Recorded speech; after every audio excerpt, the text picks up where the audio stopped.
Guys, another day, another video na naman yung aking i-upload today. So today pala ay magluluto ako ng tanghalian, no? So yung tinatawag niyan dito is bolognese. So parang spaghetti lang siya pero hindi po siya same ng lasa ha. So yan, palit pa pan. Let's go. Palit ang pan. C'est bon? Ah. I'm just a baby? Or Sa bakuran. Oh. So buntag sa'yo.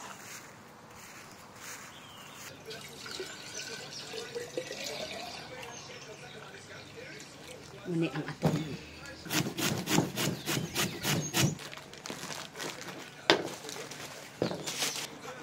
Gamtag pangahaw kay nakakuan na ba yata na itit.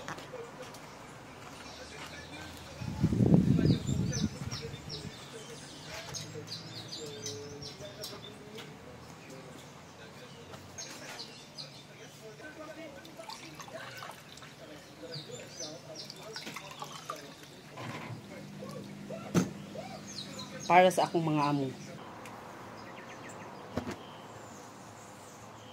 Basta weekend talaga, busy day talaga ang buhay nanay. So ayun na nga dahil si Mr. nagpainom-inom og buko sa umaga, no? So ayun, sinamahan ko siya around 7 AM pa yan guys at gumawa na din ako ng breakfast namin.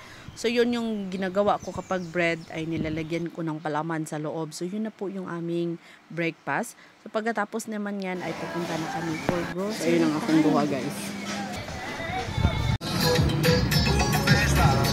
At ito pala yung aming uulamin today. So, pagkaano namin na grocery. So, sabi ko kay Mr. mag-bolognese kami yung spaghetti ba. Dito guys, hindi na ako nasanay sa Filipino spaghetti. Sobrang na-miss ko talagang kainin yon.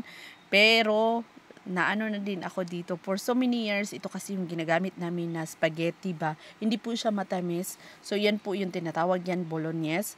So, bumibili ako ng ano ba yung karne, tapos ako na lang yung nagigiling kasi meron naman ako sa bahay.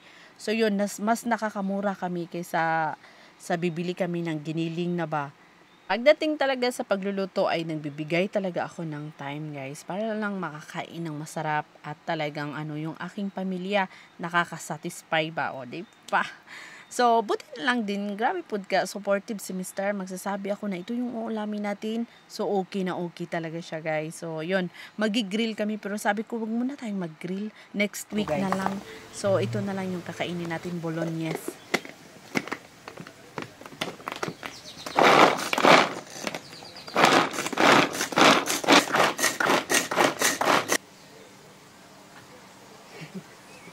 Oh!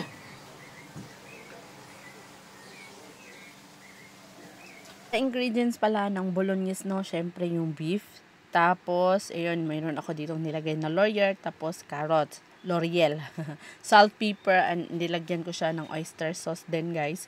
At dito naman gagamit ako ng tomato na nasakan. Yun lang yung ingredients sa bolognese, no. Iwan ko lang kung paano din niluto yung iba ha. Yung akin naman is ito yung hinahanda ko sa aking pamilya. Hindi naman lagi-lagi kasi syempre tayong mga nanay talaga tagluto. Kailangan natin iba-ibahin yung ipapakain natin sa ating mga anak, sa ating mister para naman hindi din magsawa. Yung bang mapapakain ko din sila ng madami. So ayun na nga, dito pala guys dahil nga mayroon akong nilagay na kamatis, lalagyan ko siya ng 1 spoon na sugar. Yun lang, tapos yun sabaw, tubig at hintayin ko lang siya na maluto talaga at yun lang, pwedeng-pwede na ito pang ano ko sa spaghetti. Meron akong bolognese. Ah, diba? Bolognese ang tawag nito. Okay, so. Okay.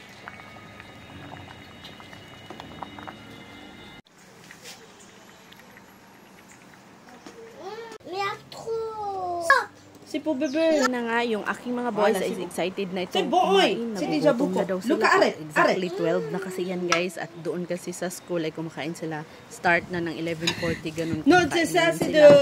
Ayun, parang pag 12 talaga ay nagugutom na sila guys. Sa school kasi ay nagbabayad kami ng canteen para doon na sila kakain. So wala nang problema. Wala na akong problema ba na nag-iisip na kukunin ko pa sila. Wala. ano na yun sila, diretso na yun siya. Paglagay ko sa school ng 8, kukunin ko sila ng 5 p.m. Diretso na po yun, guys. So, ayun na nga yung bolognese para sa aming tanghalian. Binigyan ko na din si Bianan. So, lahat talaga dito ay siniserban ko muna bago ako kakain. Magkasabay naman kami, guys, pero ako talaga yung pinakahuli kasi nilalagyan ko muna yung plato-plato nila. Plato-plato.